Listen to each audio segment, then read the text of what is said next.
माननीय संसद सदस्यगण, संसद की इस बैठक को संबोधित करते हुए मुझे हार्दिक प्रसन्नता हो रही है। अभी 2 माह पहले हमने संविधान को अपनाने की 75वीं वर्षगांठ मनाए हैं और कुछ दिन पहले ही भारतीय गणतंत्र ने 75 वर्षों की यात्रा भी पूरी की है।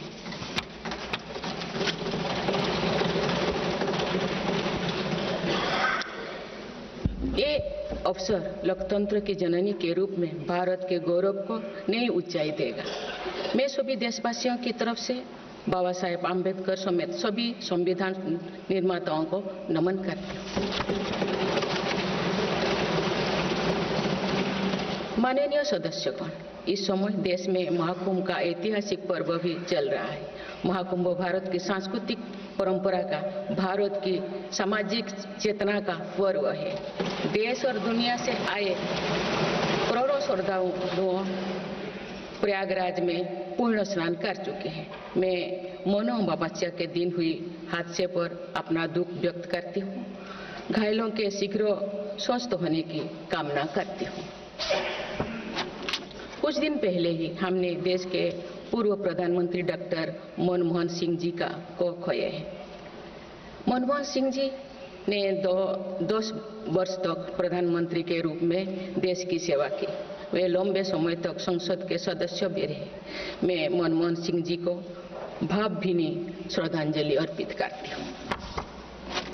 माननीय सदस्यगण, भारत की विकास यात्रा की इस अमृतकाल को आज मेरी सरकार अभूतपूर्व उपलब्धियों के माध्यम से नई ऊर्जा दे रही है। तीसरे कार्यकाल में 3 गुना तेज गति से काम हो रहा है। आज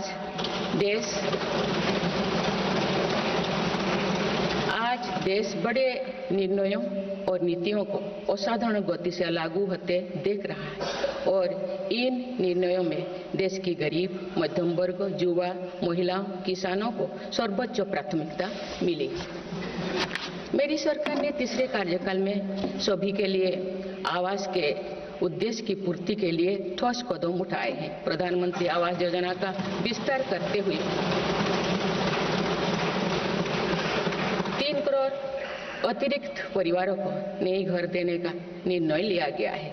इसके लिए 5,36,000 करोड़ रुपया खर्च किए जाने की योजना है। मेरी सरकार गांव में गरीबों की उनकी आवासीय भूमि का हक देने और वित्तीय समावेशन के लिए प्रतिबद्ध है। इस दिशा में स्वामित्व योजना के अंतर्गत अब तक 2 करोड़ 25 लाख स्वामित्व कार्ड जारी किए गए हैं। इनमें से करीब 70 लाख स्वामित्व कार्ड पिछले 6 महीने से जारी किए। पीएम किसान सम्मान निधि के तहत करोड़ों किसानों को पिछले महीने में 41,000 करोड़ रुपया की राशि का भुगतान हुआ है। जनजातीय समाज के 5 करोड़ लोगों के लिए धरती व जनजातीय ग्राम उत्कर्ष अभियान प्रारंभ हुआ है। इसके लिए 80,000 करोड़ रुपए का प्रावधान किया गया है।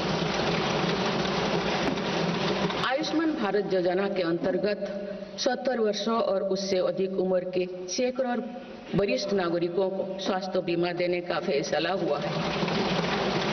इन्हें हर वर्ष 5 लाख रुपए का हेल्थ कवर मिलेगा। छोटे उद्यमियों के लिए मुद्रा ऋण की सीमा 10 लाख रुपए से बढ़कर 20 लाख रुपया कर दी गई है। मेरी सरकार ने युवाओं की शिक्षा और उनके लिए रोजगार के नए अवसर तैयार करने पर विशेष फोकस किया है। मेधावी छात्रों को उच्च शिक्षा में वित्तीय सहायता देने के लिए पीएम विद्यालक्ष्मी योजना शुरू की गई है। 1 करोड़ युवाओं को शीर्ष 500 कंपनियों में इंटर्नशिप के अवसर भी दिए जाएंगे। पेपर लीक की घटनाओं को रोकने और भर्ती में पारदर्शिता सुनिश्चित करने के लिए नया कानून लागू किया गया है।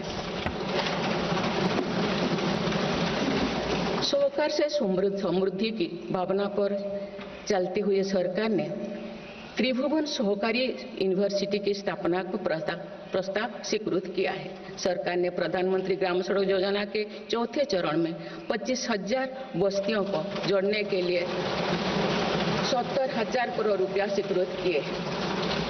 आज जब हमारा देश अटल जी की जन्म शताब्दी का वर्ष मना रहा है, तो प्रधानमंत्री ग्राम सड़क योजना उनके विजन का पर्याय बनी हुई है। देश में अब 71,000 वंदे भारत, अमृत भारत और नमो भारत ट्रेन चल रही है, जिनमें पिछले 6 माह में ही 17 नए वंदे भारत और एक नमो भारत ट्रेन को जोड़ा गया है। वन नेशन वन इलेक्शन और वक्फ अधिनियम संशोधन जैसे कई महत्वपूर्ण विषयों पर भी सरकार ने तेज गति से कदम आगे बढ़ाए हैं। माननीय सदस्यगण, मेरी सरकार के 1 दशक के कार्यकाल ने विकसित भारत की यात्रा को नई ऊर्जा दी है। विकसित भारत के विजन में जन भागीदारी का सामूहिक सामर्थ्य है, देश की आर्थिक उन्नति का रोड मैप है, डिजिटल क्रांति के रूप में टेक्नोलॉजी की ताकत है और आधुनिक इंफ्रास्ट्रक्चर आधार भी है। मेरी सरकार के प्रयास के बल पर भारत दुनिया की तीसरी सबसे बड़ी अर्थव्यवस्था बनने जा रही है। विकसित भारत की उड़ान को हमारे संविधान के आदर्शों का सतत मार्गदर्शन मिलता रहे, इसके लिए सरकार ने सेवा, सुशासन, समृद्धि और स्वाभिमान इन प्रमुख सिद्धांतों को गवर्नेंस के केंद्र में रखा है। सरकार रिफॉर्म, परफॉर्म और ट्रांसफॉर्म के अपने संकल्पों को तेज गति से आगे बढ़ा रही है। मेरी सरकार का मंत्र है सबका साथ, सबका विकास, सबका विश्वास और सबका प्रयास, और इस मंत्रों का एक ही लक्ष्य है, विकसित भारत का निर्माण। माननीय सदस्यगण, जब देश के विकास का लाभ अंतिम पायदान पर खड़े व्यक्ति को भी मिलने लगता है, तो भी विकास सार्थक होता है। मेरी अंत्योदय की वह भावना है जिसके प्रति मेरी सरकार संकल्पित रही है। गरीब को गरिमापूर्ण जीवन मिलने से उसमें जो सशक्तिकरण का भाव पैदा होता है और गरीबी से लड़ने में उसकी मदद करता है। स्वच्छ भारत अभियान के तहत बने 12 करोड़ शौचालय, प्रधानमंत्री उज्ज्वला योजना के तहत निःशुल्क दिए गए 10 करोड़ गैस कनेक्शन, 80 करोड़ जरूरतमंदों का राशन, सौभाग्य योजना, जल जीवन मिशन जैसे अनेक योजनाओं में गरीब को ये भरोसा दिया गया है कि वे सम्मान के साथ जी सकते हैं। ऐसे ही प्रयासों की वजह से देश के 25 करोड़ लोग गरीबों को परास्त करके आज अपने जीवन में आगे बढ़ रहे हैं। इन्होंने न्यू मिडिल क्लास का एक ऐसा समूह तैयार किया है जो भारत की ग्रोथ को नई ऊर्जा से भर रहा है। माननीय सदस्यगण, भारत जैसे देश की आर्थिक उन्नति मध्यम वर्ग मिडिल क्लास की आकांक्षाओं और उनकी पूर्ति से परिभाषित होती है। मध्यम वर्ग जितने बड़े सपने देखेगा, देश उतने ही ऊंचा उड़ान भरेगा। मेरे सरकार ने मुक्त स्वर से मध्यम वर्ग के योगदान को न केवल स्वीकारा है, बल्कि हर मौके पर उसे सराहा भी है। सरकारी कर्मचारी भी मिडिल क्लास के अहम प्रतिनिधि है। हाल ही में मेरी सरकार ने सरकारी कर्मचारियों के कल्याण के लिए 8वें वेतन आयोग के गठन का निर्णय लिया है। ये निर्णय आने वाले वर्षों में सरकारी कर्मचारियों के वेतन में बड़ी वृद्धि का आधार बनेगा। केंद्र सरकार के लाखों कर्मचारियों का यूनिफाइड पेंशन स्कीम के तहत 50% सुनिश्चित पेंशन देने का निर्णय भी लिया गया है, जिसका व्यापक स्वागत हुआ है। मध्यम वर्ग का अपने घर का सपना पूरा करने के लिए भी मेरी सरकार प्रतिबद्ध है। रेरा जैसे कानून बनाकर मध्यम वर्ग के सपने को सुरक्षा दी गई है। घर के लिए लोन पर सब्सिडी दी जा रही है। उड़ान योजना ने लगभग 1.5 करोड़ लोगों का हवाई जहाज में उड़ने का सपना पूरा किया गया है। जन औषधि केंद्रों में 80% रियायती दरों पर मिल रही दवाओं से देशवासियों की 30,000 करोड़ रुपये से ज्यादा बचे हैं। हर विषय की पढ़ाई के लिए सीटों की संख्या में भी कई गुना बढ़ोतरी का बहुत लाभ मध्यम वर्ग को मिला है। राष्ट्र निर्माण में करदाता के योगदान को मेरी सरकार ने सम्मान देते हुए टैक्स से जुड़े मसलों को आसान किया है। टैक्स विवादों को कम करने के लिए फेसलेस मूल्यांकन की शुरुआत कर पारदर्शिता बढ़ाई गई है। आप देश में 75 वर्ष से अधिक उम्र के वरिष्ठ नागरिकों को जिन्हें सिर्फ पेंशन मिलती है, आयकर रिटर्न दाखिल करने के संबंध में स्वयं निर्णय लेने का अधिकार दिया गया है। माननीय सदस्यगण, मेरी सरकार महिलाओं के नेतृत्व में देश को सशक्त बनाने में यानी ह्यूमन लेड डेवलपमेंट में विश्वास करती है। नारी शक्ति बंधन अधिनियम के द्वारा लोकसभा और विधानसभा में महिलाओं के लिए आरक्षण इस दिशा में एक महत्वपूर्ण कदम है। राष्ट्रीय ग्रामीण आजीविका मिशन के तहत 91 लाख से अधिक स्वयं सहायता समूहों को सशक्त किया जा रहा है। देश की 10 करोड़ से भी अधिक महिलाओं को इसके साथ जोड़ा गया है। इन्हें कुल 9 लाख करोड़ रुपए से अधिक की राशि बैंक लिंकेज के माध्यम से वितरित की जा रही है। मेरी सरकार का लक्ष्य देश में 3 करोड़ लखपति दीदी बनाने का है। आज 1 करोड़ 15 लाख से भी अधिक लखपति दीदी एक गरिमामयी जीवन जी रहे हैं। इनमें से लगभग 50 लाख लखपति दीदी बीते 6 महीने में बनी है। ये महिलाएं एक उद्यमी के रूप में अपने परिवार के आय में योगदान दे रहे हैं। इंश्योरेंस फॉर ऑल की भावना के साथ कुछ महीने पूर्व ही बीमा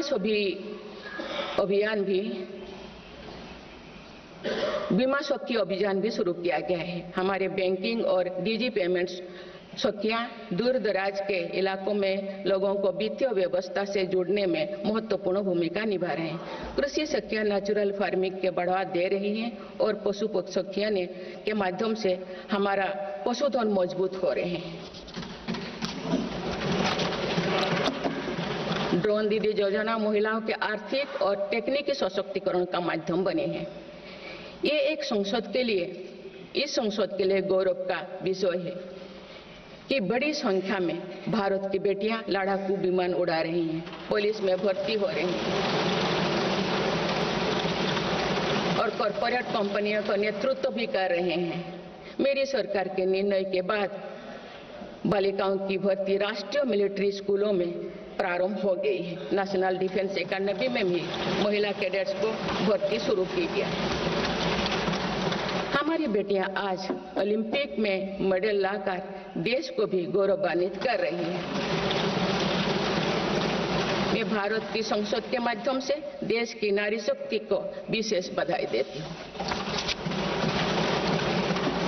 माननीय सदस्यगण, पिछले 1 दशक में देश के हर बड़े प्रयास का दायित्व आगे बढ़कर भारत के युवाओं को उठाना पड़ा है।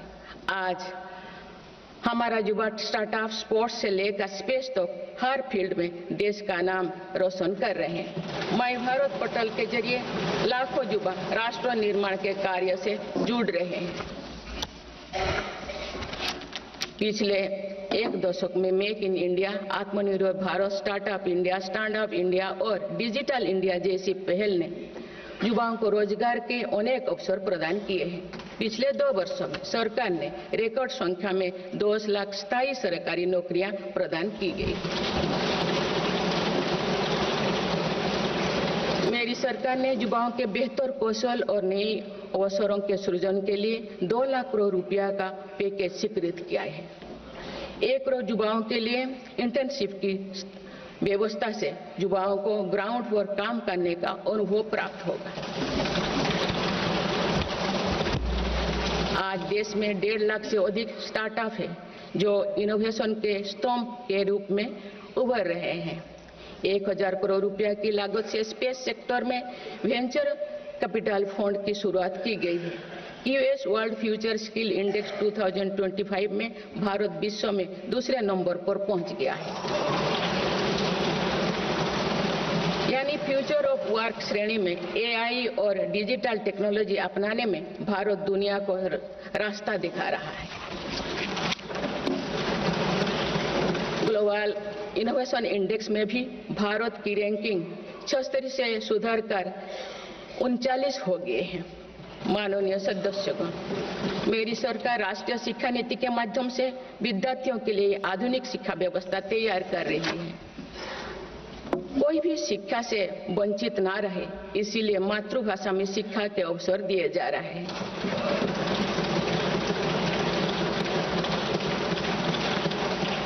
विभिन्न भर्ती परीक्षाएं 13 भारतीय भाषाएं में आयोजित कर भाषा संबंधी बाधाओं को भी दूर किया गया है।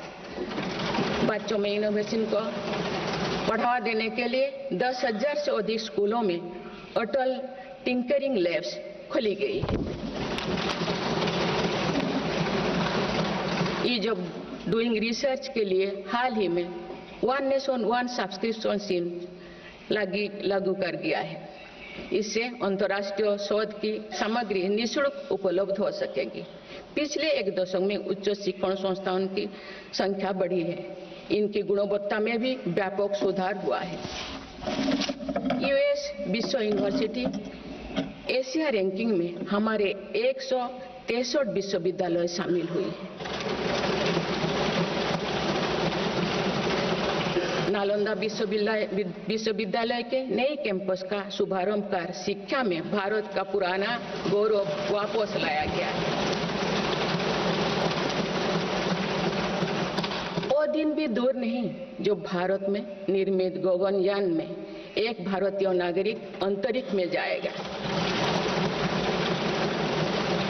कुछ दिन पहले स्पेस डॉकिंग में सफलता ने भारत के अपने स्पेस स्टेशन का मार्ग और आसान कर दिया गया। कुछ दिन पहले इसरो ने अपना 100वां लॉन्च करते हुए सैटेलाइट के सफलतापूर्वक स्थापित किए। मैं इस उपलब्धि के लिए भी इसरो को और सभी देशवासियों को बधाई देती हूँ।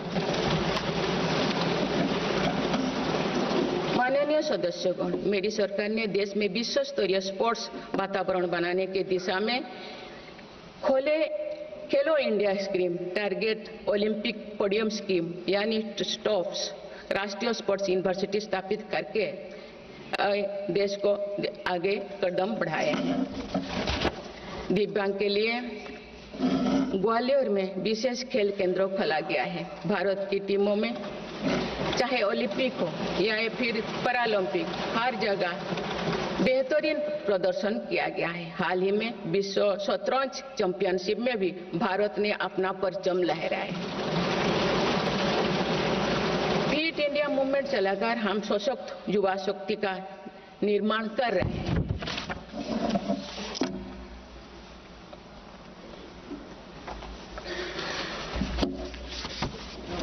माननीय सदस्यगण, विकसित भारत के निर्माण में किसान, जवान और विज्ञान के साथ ही अनुसंधान का बहुत बड़ा महत्व है। हमारा लक्ष्य भारत को ग्लोबल इनोवेशन पावर हाउस बनाना है। देश के शिक्षण संस्थानों में अनुसंधान को बढ़ावा देने के लिए 50,000 करोड़ रुपया की लागत से अनुसंधान नेशनल रिसर्च फाउंडेशन स्थापित किया गया है। 10,000 करोड़ रुपया के लागत से विज्ञान धारा योजना के तहत विज्ञान एवं प्रौद्योगिकी में इनोवेशन को बढ़ावा दिया जा रहा है। आर्टिफिशियल इंटेलिजेंस के क्षेत्र में भारत के योगदान को आगे बढ़ाते हुए इंडिया एआई मिशन प्रारंभ किया गया है। राष्ट्रीय क्वांटम मिशन से भारत इस फ्रंटियर टेक्नोलॉजी में दुनिया के अग्रणी देशों की पंक्ति में स्थान बना सकेगा। मेरी सरकार देश में बायो मैन्युफैक्चरिंग को बढ़ावा देने के उद्देश्य से बायो ई-ट्री पॉलिसी लाई है। ये पॉलिसी भविष्य की औद्योगिक क्रांति का सूत्रधार होगा। बायो इकोनॉमी का उद्देश्य प्राकृतिक संसाधनों का कुशल उपयोग करना है, जिससे पर्यावरण को संरक्षित करते हुए रोजगार के नए अवसर पैदा होगा। माननीय सदस्यगण, मेरी सरकार ने अर्थव्यवस्था को पॉलिसी पैरालिसिस जैसे परिस्थितियों से उबरने के लिए मजबूत इच्छा शक्ति के साथ काम किया है। कोविड और उसके बाद के हालात एवं युद्ध जैसी वैश्विक चिंताओं के बावजूद भारतीय अर्थव्यवस्था ने जो स्थायित्व एवं रेजिलियंस दिखाया है वो उसके सशक्त होने का प्रमाण है। मेरी सरकार ने ईज ऑफ डूइंग बिजनेस को बढ़ावा देने के लिए कई महत्वपूर्ण कदम उठाए हैं। वन नेशन वन टैक्स की भावना के तहत जीएसटी को व्यवस्था लागू की गई है, जिसका फायदा सभी राज्यों को मिल रहा है। मेक इन इंडिया जैसी नीतियों के कारण आप बड़े ग्लोबल ब्रांड को प्रोडक्ट पर भी मेड इन इंडिया के लेवल्स देखने लगे हैं।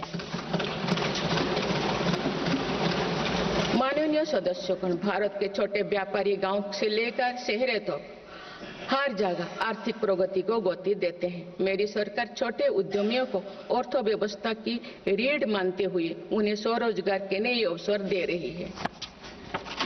एमएसएमई के लिए क्रेडिट गारंटी स्कीम और ई कॉमर्स एक्सपोर्ट हब्स सभी प्रकार के उद्योगों को बढ़ावा दे रही है। तीसरी कार्यकाल में मेरी सरकार द्वारा मुद्रा ऋण की सीमा को 10 लाख रुपये से बढ़ाकर 20 लाख रुपया करने का लाभ करोड़ों छोटे उद्यमियों को हुआ है।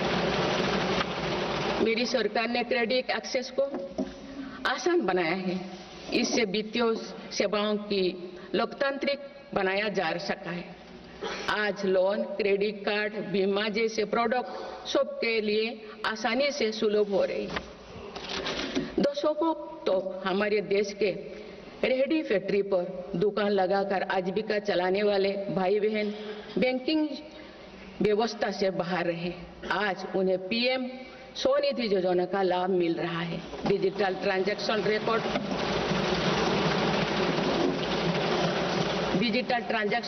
रिकॉर्ड के आधार पर उनको बिजनेस बढ़ाने के लिए और लोन मिलता है। ओएनडीसी की व्यवस्था ने डिजिटल कॉमर्स यानी ऑनलाइन शॉपिंग की व्यवस्था को समावेशी बनाया है। आज देश में छोटे बिजनेस को भी आगे बढ़ाने का समान अवसर मिल रहा है। माननीय सदस्यगण, मेरी सरकार ने 10 वर्षों में प्रगति के जो नए अध्याय लिखे हैं उनमें से एक स्वर्णिम सोपान भारत को डिजिटल क्रांति का भी है। आज भारत टेक्नोलॉजी के फील्ड में एक प्रमुख ग्लोबल प्लेयर के रूप में अपनी उपस्थिति दर्ज करवा रहा है। दुनिया के बड़े देशों के साथ ही भारत में 5G सर्विसेज की शुरुआत इसका एक बड़ा उदाहरण है। भारत की यूपीआई टेक्नोलॉजी की सफलता से दुनिया के कई विकसित देश भी प्रभावित हैं। आज 50% से ज्यादा real time digital transaction Bharat में हो रहा है। मेरी सरकार ने डिजिटल टेक्नोलॉजी को सामाजिक न्याय और समानता के एक टूल के तौर पर इस्तेमाल किया है। डिजिटल पेमेंट कुछ लोगों या कुछ वर्गों तक सीमित नहीं है। भारत में छोटे से छोटा दुकानदार भी इस सुविधा का लाभ उठा रहे हैं। गांव में भी बैंकिंग सेवाएं और यूपीआई जैसे वर्ल्ड क्लास टेक्नोलॉजी उपलब्ध है। भारत में पिछले 10 साल में बने 5 लाख से ज्यादा कॉमन सर्विस सेंटर्स सरकार की दर्जनों सुविधाएं ऑनलाइन उपलब्ध कराई जा रही है। मेरी सरकार ने लोगों के जीवन पर सरकार का प्रभाव कम करने के लिए ई गवर्नेंस को महत्व दिया है। डिजी लॉकर्स की व्यवस्था ने लोगों को कभी भी कहीं भी अपने महत्वपूर्ण डॉक्यूमेंट्स पाने और दिखाने की सुविधा दी गई। तेजी से डिजिटाइज होते हमारे समाज में आज राष्ट्रीय सुरक्षा से जुड़ा एक और महत्वपूर्ण विषय साइबर सिक्योरिटी है। डिजिटल फ्रॉड, साइबर क्राइम और डीप फेक जैसे टेक्नोलॉजी सामाजिक, आर्थिक और राष्ट्रीय सुरक्षा के लिए चुनौती भी बनी है। इन साइबर क्राइम को नियंत्रित करने के लिए कई कदम उठाए गए हैं। साइबर सुरक्षा के क्षेत्र में भी युवाओं के लिए रोजगार की संभावनाएं हैं। मेरी सरकार साइबर सिक्योरिटी में दक्षता सुनिश्चित करने दिशा में निरंतर कार्यरत है। इसके फलस्वरूप भारत ने ग्लोबल साइबर सिक्योरिटी इंडेक्स में Tier 1 स्टेटस प्राप्त कर लिया है।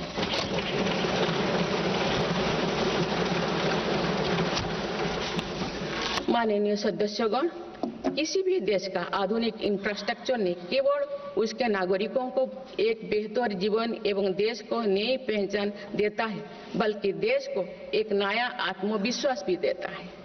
बीते दशक में भारत ने वर्ल्ड क्लास इंफ्रास्ट्रक्चर निर्माण के कई माइलस्टोन तय किए हैं। इस आधुनिक इंफ्रास्ट्रक्चर से दुनिया में भारत की छवि मजबूत हुई है।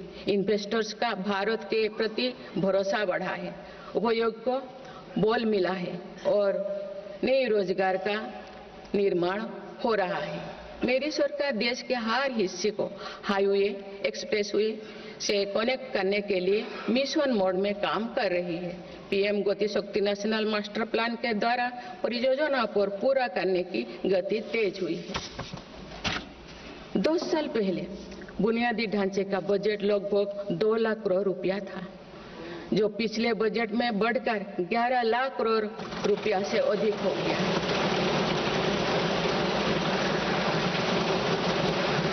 पिछले एक दशक के काम को आगे ले जाते हुए पिछले 6 महीने में मेरी सरकार ने भविष्य के इंफ्रास्ट्रक्चर में रिकॉर्ड निवेश किया है। वाडवोन में भारत के पहले डीप वाटर मेगा पोर्ट की आधारशिला रखी गई है। 76,000 करोड़ की लागत से बनने वाला ये पोर्ट विश्व के शीर्ष 10 पोर्ट में से एक है। मुझे बताते हुए खुशी हो रही है कि उधमपुर श्रीनगर बारामूला रेल लिंक परियोजना पूरी हो गई है और अब देश कश्मीर से कन्याकुमारी तक रेलवे लाइन से जुड़ जाएगा।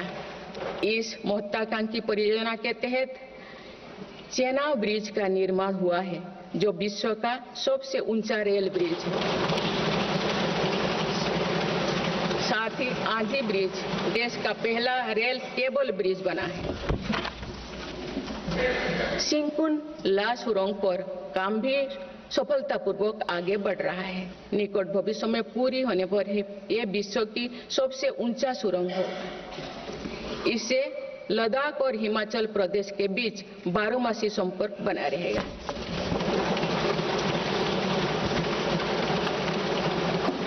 भारत का एविएशन सेक्टर तेजी से विकास कर रहा है। देश की एयरलाइन कंपनियों ने 1700 से अधिक नए विमानों के ऑर्डर दिए हैं। इतनी बड़ी संख्या में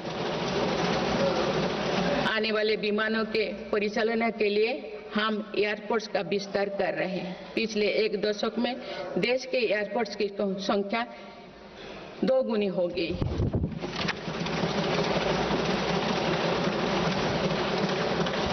माननीय सदस्यगण, विकसित भारत को गति देने के लिए हमारे शहरों को फ्यूचर रेडी बनाना आवश्यक है। इस दिशा में मेरी सरकार ने शहरी सुविधाओं का आधुनिकीकरण कर उन्हें एनर्जी एफिशिएंट बनाने पर जोर दिया है। साथ ही नई शहरों के विकास के भी नींव रखी जा रही है। मेरी सरकार ने लगभग 28,000 करोड़ रुपया के निवेश से देश भर में 12 इंडस्ट्रियल नोड और शहरों के पास 100 औद्योगिक पार्क बनाने का भी निर्णय लिया है।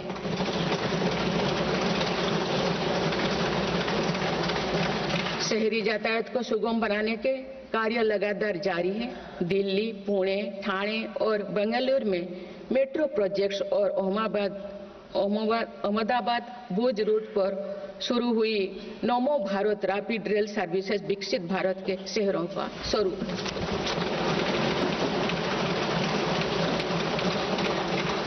कुछ सप्ताह पूर्व ही दिल्ली में रिठारा नौरेला कुंडली कॉरिडोर का काम शुरू हुआ है, जो दिल्ली मेट्रो नेटवर्क के बड़े सेक्शन में से एक होगा। मेरी सरकार के निरंतर प्रयास से दिल्ली में मेट्रो टूर लगातार बढ़ रहा है। 2014 में दिल्ली एनसीआर में मेट्रो का कुल नेटवर्क 200 किलोमीटर से भी कम था।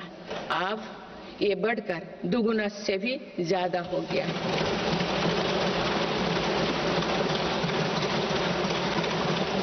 आज मुझे ये बताते हुए बेहद प्रसन्नता हो रही है कि भारत का मेट्रो नेटवर्क अब 1000 किलोमीटर के माइलस्टोन को पार कर चुका है।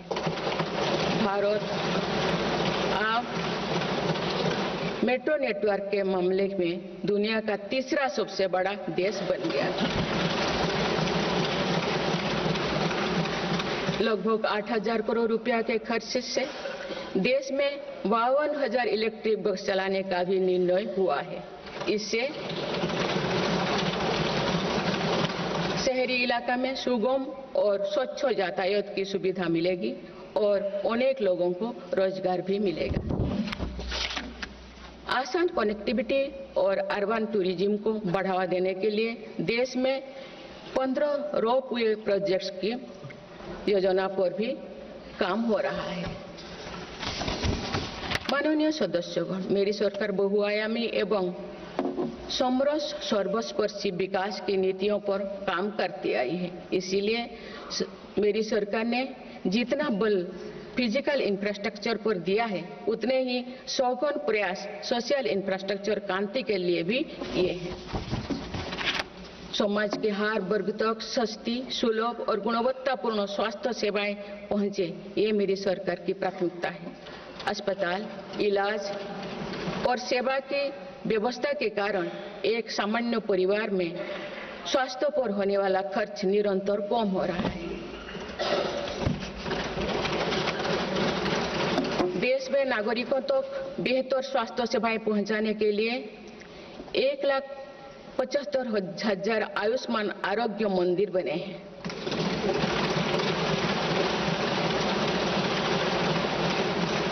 देश में कैंसर मरीजों की बढ़ती संख्या और इलाज में होने वाले खर्च को देखते हुए अनेक कैंसर दवाओं को कस्टम ड्यूटी में से मुक्त कर दिया गया है।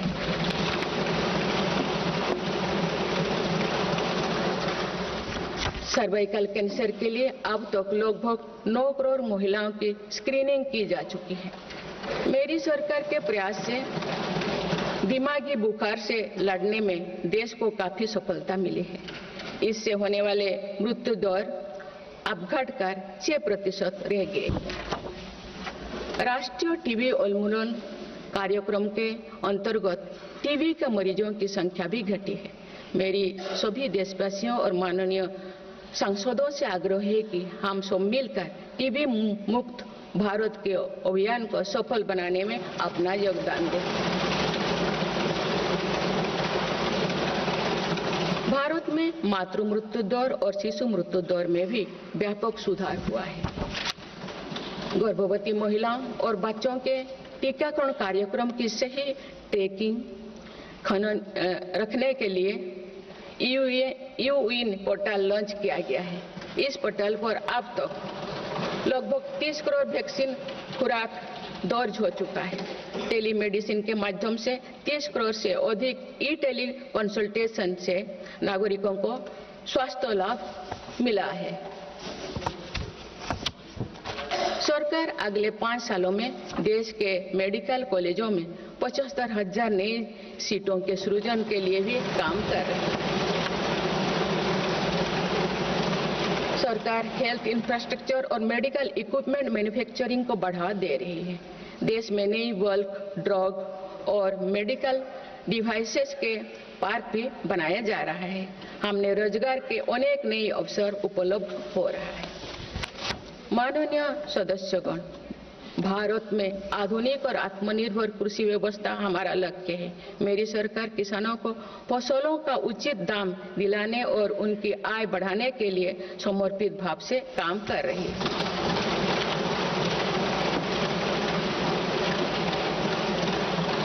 वर्ष 2023-24 में रिकॉर्ड 332 मिलियन टन अनाज उत्पादन हुआ है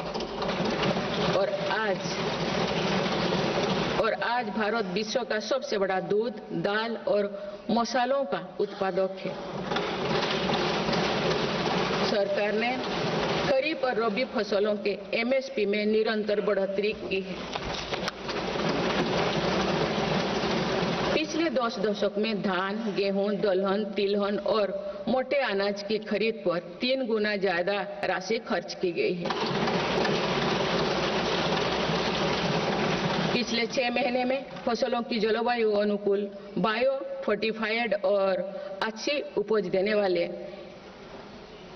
109 उन्नत प्रजातियां किसानों को सौंपी गई है। देश में कृषि इंफ्रास्ट्रक्चर को सुदृढ़ करने के लिए सरकार ने कृषि इंफ्रास्ट्रक्चर फंड योजना के दायरे का विस्तार किया है। इससे ग्रामीण क्षेत्र में रोजगार को और बढ़ावा मिलेगा। देश में तिलहन उत्पादन को बढ़ावा देने और खाद्य तेलों में आत्मनिर्भरता प्राप्त करने के उद्देश्य से national mission on oil seeds को स्वीकृति दी गई है। प्राकृतिक खेती को बढ़ावा देने के लिए भी राष्ट्रीय मिशन चलाया जा रहा है। इस वर्ष की शुरुआत में ही किसानों को सस्ती दरों में डीएपी की उपलब्धता सुनिश्चित करने के लिए विशेष पैकेज की अवधि की बढ़ाया गया है। मत्स्य पालन को बढ़ावा देने के लिए 11 एकीकृत एक्वा पार्क की स्थापना की गई है।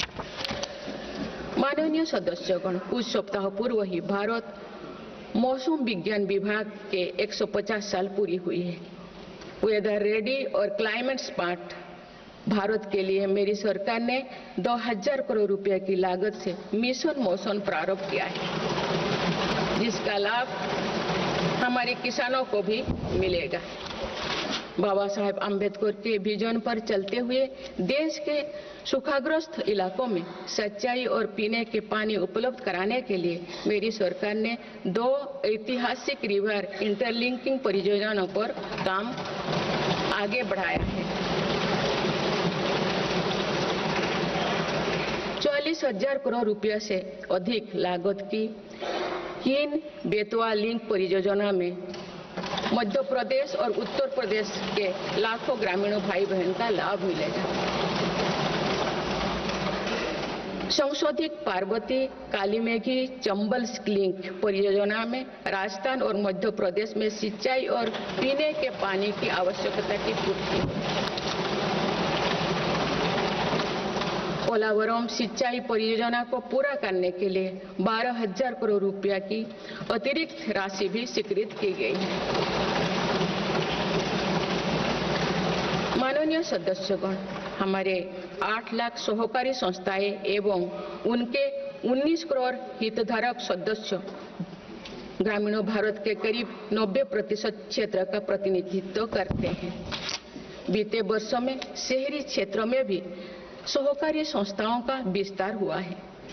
सहकारी सेक्टर के आर्थिक सशक्तिकरण के लिए उठाए गए विभिन्न कदमों के फलस्वरूप रोजगार के अनेक अवसर सृजित हो गए हैं। वर्ष 2025 को अंतर्राष्ट्रीय सहकारिता वर्ष के रूप में मनाया जा रहा है, जिसमें भारत अपना महत्वपूर्ण योगदान देगा।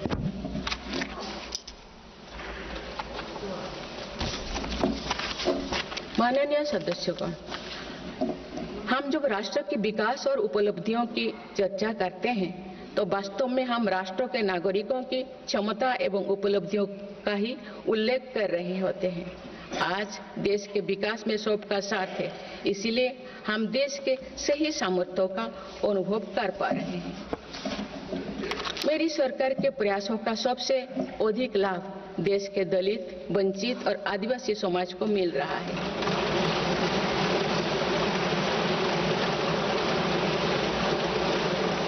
आजादी के दशकों बाद भी हमारे जिस जनजातीय एवं आदिवासी समाज की उपेक्षा होती रही, मेरी सरकार ने उसके कल्याण को पहली प्राथमिकता दी है। धरती आबा जनजातीय ग्राम उत्कर्ष अभियान और पीएम जनमन योजना इसका प्रत्यक्ष उदाहरण है। देश भर में स्थापित 470 से अधिक एकलव्य मॉडल आवासीय विद्यालय के माध्यम से लगभग 1.25 लाख आदिवासी बच्चों को स्कूली शिक्षा दी जा रही है। पिछले 10 वर्ष में आदिवासी बहुल इलाकों में 30 नए मेडिकल कॉलेज खोले गए हैं। विशेष राष्ट्रीय मिशन चलाकर आदिवासी समुदाय की सिकल सेल से जुड़े स्वास्थ्य सेवाओं पर भी ध्यान दिया जा रहा है।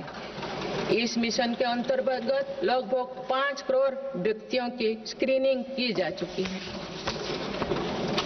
जनजातीय विरासत को सहेजने के लिए भी मेरी सरकार ने अनेक कदम उठाए हैं। इस वर्ष भगवान बिरसा मुंडा की 150वीं जयंती का पर्व पूरे देश में जनजातीय गौरव वर्ष के रूप में मनाया जा रहा है।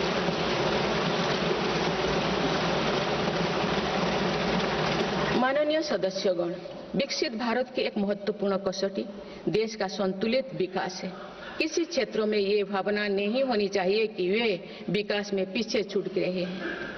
मेरी सरकार ने नॉर्थ ईस्ट के लोगों की इन्हीं भावनाओं को समझा, उनके दिल से दूरियों का भाव समाप्त किया।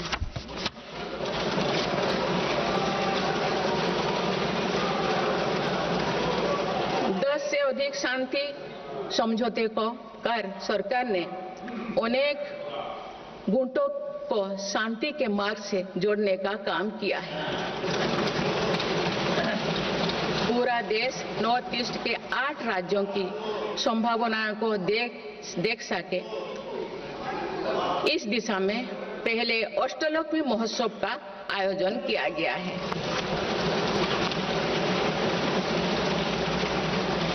पूर्वोत्तर के विकास के साथ साथ सरकार ने देश के पूर्वोदय यानी पूर्वी राज्यों के सर्वांगीण विकास की कार्य योजना पर काम शुरू कर दिया गया है, जिससे रोजगार के नए अवसर भी उपलब्ध होगी। अंडमान निकोबार एवं लक्षद्वीप में विकास की कई परियोजनाएं प्रारंभ कर उन्हें राष्ट्र की विकास यात्रा में महत्वपूर्ण स्थान दिया गया है। Subscribe to Midday India. Get direct notifications on all our videos by clicking on the bell icon.